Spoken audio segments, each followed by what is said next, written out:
Welcome to Conversations on Healing and Growth. I'm Ben Umstead. And I'm Martin Perkins. As we walked into St. Elizabeth's, there was both a feeling of ease within me, but also a feeling that the hospital was a place where I was free to enter, but most of its inhabitants were captive within its walls. I had family at St. Elizabeth's, and back in the early 1970s, when I was 10 years or so, we visited with my cousin Adetta and her daughter Dorothy with some frequency. Dorothy began living at St. Elizabeth's when cousin Odetta, in her 80s, was no longer able to care for her. Both Odetta and Dorothy lived there. Dorothy, by this point, was known to have Down syndrome. Prior to the 1970s, it had been known as Mongolism.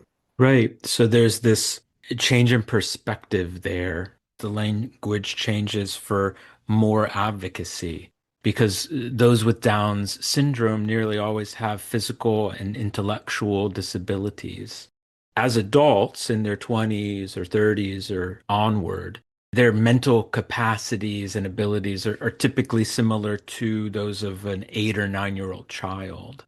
And it's really worth noting here, I think anyone who's spent significant time with people with Downs knows this well, that their emotional and social awareness is extremely high and so tuned in to the world around them. And this was true of Dorothy. My cousin Odetta had cared for her daughter her entire life. And as a result of this care, Dorothy had lived a very long and well-loved life. She was in her 50s when she passed on.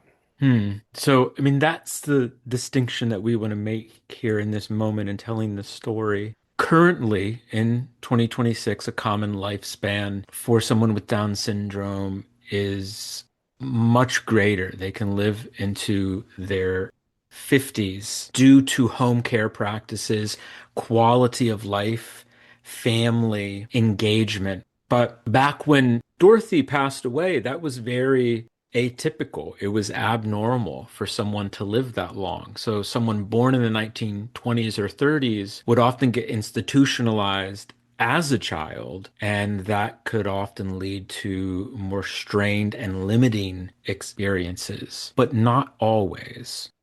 That's where St. Elizabeth's comes into play in a greater sense. The hospital was welcoming by design. It was built in 1855 and was largely the brainchild of philanthropist Dorothea Dix. It was one of the first institutions in the United States constructed under psychiatrist Thomas Kirkbride's plan for better care. He had a whole system of care, and it included architectural design. So this means that St. Elizabeth's was designed with large windows to allow natural light to come in, good air circulation, and plenty of gardens, which helped to foster a peaceful atmosphere for patients, or rather residents of the hospital. The legacy of Kirkbride's work in terms of the architecture persists into today. Many institutions still recognize the importance of how the environment of their facilities impacts the mental health of their patients and residents. So this was apparent to me as a kid on our visits and fostered further by the staff. My lasting memory of the people who worked there was the overwhelming sense of being welcomed. Welcomed in the sense that as my parents visited, I would kind of wander off a little bit, and there was staff who were understanding and welcoming of this little boy kind of wandering around. There was a kindness there. And, it kind of speaks as well to my cousin Adetta, who was also a very kind, but also a very strong-willed woman who had been a caregiver of Dorothy and of others throughout her life and had been part of many efforts around the Washington, D.C. area in support of those with physical and mental challenges of disabilities. This included efforts made by Eleanor Roosevelt dating back to the 1930s. And, in my family, Cousin Odetta was revered It had puzzled me somewhat as a kid that my family never referred to her as Odetta, but rather as Cousin Odetta. It kind of had a tone of respect, like that of Mr. or Mrs. or Doctor, but also of love, right? I'm not sure if our relationship was even by blood or whether it was, chosen family. There was so much kindness in her presence, in her eyes, a quality so missing today in a world where title supersedes embodiment and our societal rush toward status. And instead, there was a life that had been lived by her of deep caring for the sake of another. And it had honed a level of compassion and strength, which was felt so clearly in her presence. And when I spoke earlier of captivity within the institution in my opening, I'm referring both to the nature of a mental institution as it was conceived in 1855, as well as the captivity that is mental illness itself.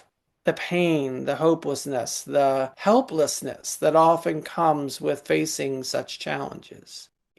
I was raised within a family where addiction was swept under the rug, yet right there in my day-to-day life. Swept under the rug in that it was never shared with the outside world. I felt firsthand the anxiety, the deep sadness, and oftentimes the unresolved rage that comes with being the child of an emotionally repressed alcoholic.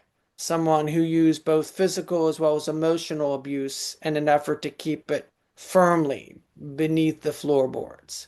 And then it continually floated upward within waves of pain, urging its way out of captivity. This description, while personal in nature, it matches so many of the stories I've heard shared in my treatment room over 30 years of clinical practice.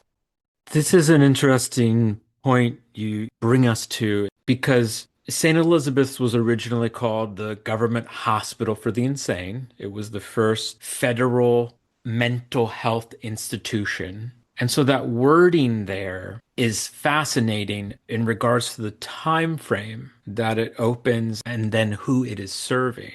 Initially, there was a capacity of about 700 patients pre-Civil War. But after the war occurred, the population swelled to over 8,000.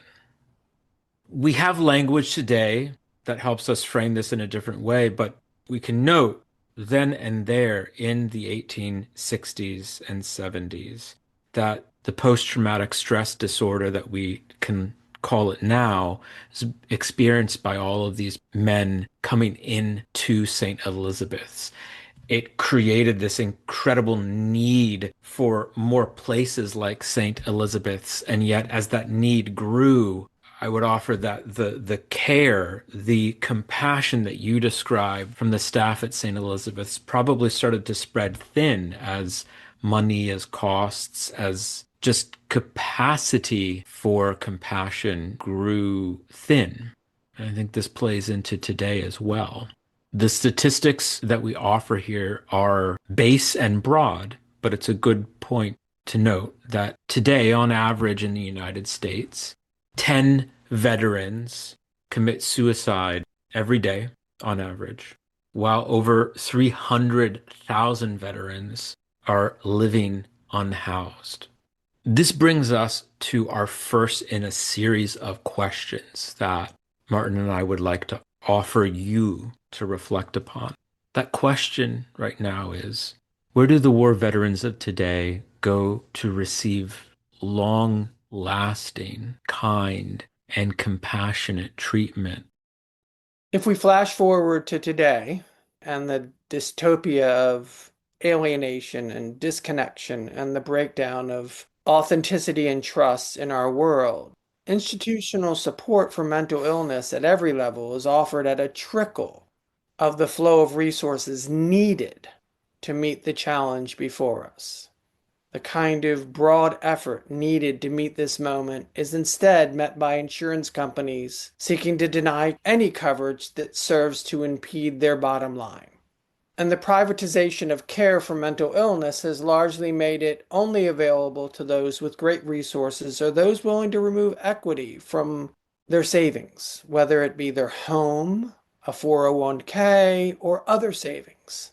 And worse yet, federal policy recently introduced that now seeks to undo progress made for those with disabilities by giving states permission to institutionalize those with disabilities rather than provide them with community-based care. And when we use that word institutionalize, we're not really talking about the kind of institution that we're kind of exploring with St. Elizabeth's, but rather putting them away.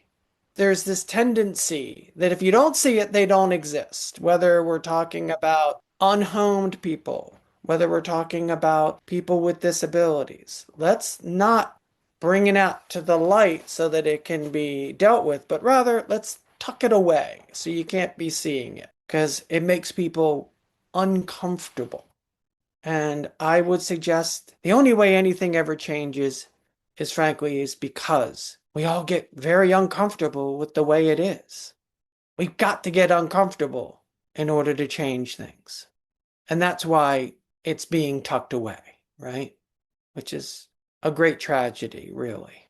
From my understanding, there tends to be a lot of frustration around Ronald Reagan's choices as the governor of California. He started to close institutions and that care became less regulated. And then that went to a national level once he was president in the 80s. So there was a lot of decline that was occurring by the 50s, 60s, and 70s. And the answer was shut as many federal institutions, state institutions down, right? We talk about the privatization, and this is where a lot of it accelerates. And I think from some circles, there is that hope that privatizing would create a certain set of rules, a certain expectation and drive towards more progressive approaches and better accountability. But that really didn't materialize. As you note, the bottom line that occurs in privatization is so significant that there's largely an unwillingness to invest in the voices we're speaking about today. And I think we need to acknowledge the fact that it takes a myriad of approaches within any system of care to address the needs of the many. And we are now at a stage where the need is met by therapeutic approaches predominantly focused on pharmacology and telehealth. And they're really expressions of the empty promise of behavioral modification and its many offshoots. I'm not saying it doesn't have a place. It can't be the only solution or the predominant solution. This is where we'd like to pause again and ask another question. What innovations can we turn to for those facing alienation and chronic sadness in a world of diminishing economic access to mental health resources? Cousin Adetta's advocacy and care for her daughter is interwoven with Eleanor Roosevelt's advocacy for those with disabilities, as well as those experiencing mental illness. Having experienced great trauma and loss as a child, as well as what she called a barrier of fear, Roosevelt championed reform in the care of mental illness throughout her life. Initially as the partner of Franklin D. Roosevelt, and later through her syndicated newspaper column, My Day. Eleanor was instrumental as FDR's public service ascended from the New York State Senate into being appointed to the federal government and the New York governor, and then lastly, his 4 terms as president of the United States. And throughout his political career, Eleanor served more as a political partner. No first lady before nor since has played such a massive role in the public discourse of this country. It's seismic. It's almost impossible to overstate this role and how much free rein she had, right? In directing cabinet secretaries, in the execution of their positions and their policies, even. This kind of commitment to change led the country to meet the challenges it faced in the 1930s and 40s, whether it was the New Deal or the United States' role in World War II and their manufacturing capacity. It feels connected to today in how you can advocate for people in a way that isn't belittling, that isn't domineering, that is compassionate, right? This is a word that's come up multiple times today. And that's significant, crucial, really, in Eleanor Roosevelt's impact on American institutions, and in particular, how mental health reform was felt in areas such as support for veterans and public education and support for mental health care through the federal government. So she began writing her monthly column, My Day, early on in FDR's presidency. And this eventually grew into a national syndicated column. And in 1960, it turned into her book, You Learn by Living. Through all of this writing, she was advocating for, what we talk about a lot, journaling, self-reflection, and a direct approach to facing one's fears. And this is an approach that mirrored how she practiced with her own mental health as it relates to her family and where she comes from. The work that she's offering folks in her time and the legacy, we can consider that the work of the inner landscape is something that brings into life a sense of embodied service. And if we're going to meet this present moment of need for mental health support in our world, we need to recognize that what Odetta gave Dorothy as a commitment in love and care throughout her life, as well as what was needed, was the presence of a St. Elizabeth's when Odetta was no longer able to care for Dorothy. So there was a time and a need for an institution willing to allow both Odetta and Dorothy to come live there and continue to share their lives within those walls. And there was a willingness to meet the needs of a family whose linkage could not be severed without doing great harm. A mode of support not for those with entitled resources, but a support system for all. And in many ways, Eleanor Roosevelt's column and her book served others, but was also a form of self-care for Eleanor. If we go back to what I've been sharing throughout this podcast, Odetta honed herself as a human being through her care of Dorothy, right? And Eleanor Roosevelt honed her own inner resources through her service to others as a way of dealing with the loss of her alcoholic father by suicide and the resultant barrier of fear and her choice to transform that barrier into a point of interconnection. And so it is with all of us. My work as an acupuncturist, a consciousness teacher, a podcaster, an artist, are all linked to a process of deepening self-love. And through my lens of faith, I offer that all of us come in form to heal and grow. Why do we come onto this planet? We come to heal and grow. From my perspective, it's really simple. And the complexity comes with the fact that if there's 8 billion of us, there's 8 billion different ways that healing and growth finds expression. And that's the sum of life's purpose.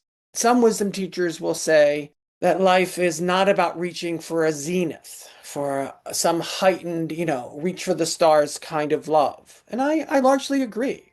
It's not where we're going to end up that matters. It's our journey there. And if our aspiration is that of expressing great love in our lives, then it's the journey that expresses it, not where we end up. I think ultimately that journey through those ups, those downs, is how we learn to live more fully, more lovingly. As we close out part one of our exploration into mental health care, we'd like to offer you one final question to deeply reflect upon. How does self-love meet your call to service in the world? Conversations on Healing and Growth is produced by Ben Umstead and Martin Perkins, with editing and music by Ben Umstead.